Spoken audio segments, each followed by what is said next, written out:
Assalamualaikum warahmatullahi wabarakatuh. Nama saya Fajar Gilang Ramdhani, saya dari kelas 2F.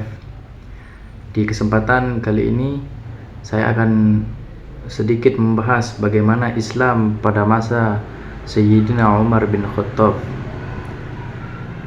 Setelah kepemimpinan Sayyidina Abu Bakar selama kurang lebih 2 tahun, maka naik pengganti pemimpin setelah Abu Bakar, yaitu Sayyidina Umar, yaitu pemimpin pertama yang dipanggil dengan Amirul Mukminin, yang menjabat kurang lebih selama 10 tahun.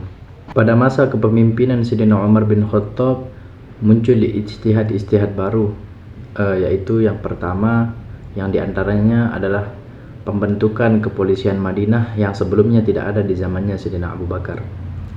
Kemudian yang kedua yaitu tentara itu dikasih gaji bulanan atau rawatib, yang sebelumnya itu hanya ada harta rampasan perang atau ghanimah, tetapi di zaman Sayyidina Umar itu perang tidak perang dapat gaji bulanan.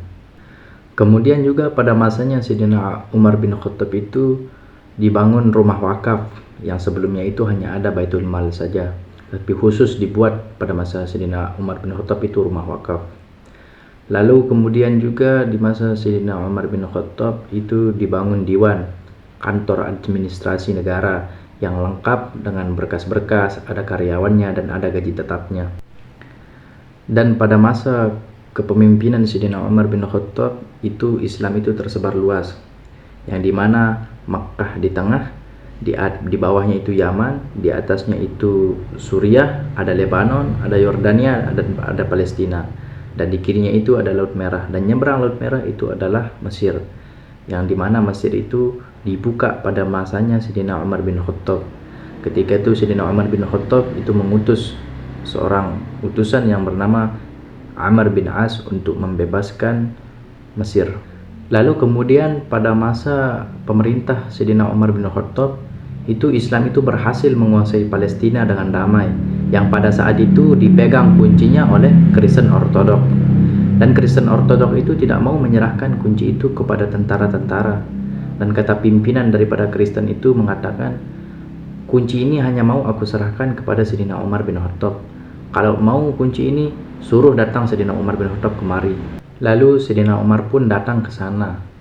Dan dibayangkan oleh si pendeta itu akan datang itu pasukan berkuda yang besar, lengkap dengan baju besinya, dengan tombaknya, dengan pedangnya. Itu dibayangkan si pendeta itu akan datang pasukan seperti itu. Maka ditunggulah Sayyidina Umar pada saat itu. Dan ketika Sayyidina Umar itu sudah sampai di Palestina, itu pimpinan dari Kristen Ortodok itu melihat dari kejauhan bahwa ada 1 ekor onta dan 2 orang, yang dimana 2 orang ini ganti-gantian. Kadang Sayyidina Umar di bawah, budaknya di atas, dan kadang Sayyidina Umar di atas, itu budaknya yang ada di bawah. Dan pas ketika itu, ketika Sayyidina Umar memasuki pintu daripada Baitul Maqdis, itu pas sekali bahwa Sayyidina Umar yang ada di bawah, budaknya yang ada di atas. Maka pimpinan daripada Kristen Ortodok itu mengatakan, yang mana Sayyidina Umar? Maka ditunjukkanlah yang ini Sayyidina Umar. Dan pimpinan Kristen Ortodok itu mengatakan, ini dia Sayyidina Umar, ini dia orang yang menguasai dari Yaman, Palestina, Jordan, ini dia orangnya. Kata mereka, ini adalah orangnya. Maka terkejut mereka daripada pimpinan Kristen Ortodok itu. Mereka terkejut karena itu tidak sesuai dengan ekspektasi mereka di awal, bahwasanya akan datang pasukan besar berkuda lengkap dengan baju besi.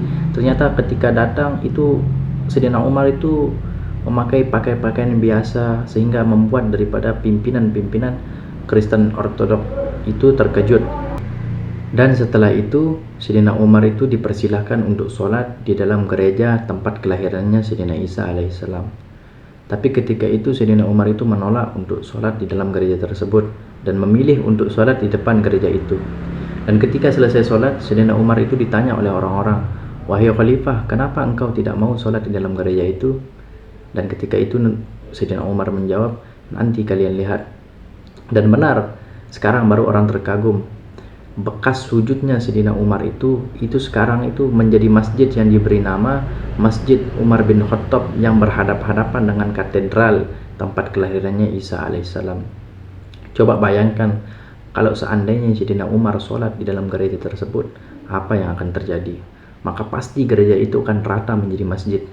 Tapi Sayyidina Umar itu adalah pemimpin yang sangat bijaksana. Mungkin hanya itu yang dapat saya jelaskan, kurang lebihnya saya mohon maaf. Wa'alafu minkum, wassalamualaikum warahmatullahi wabarakatuh.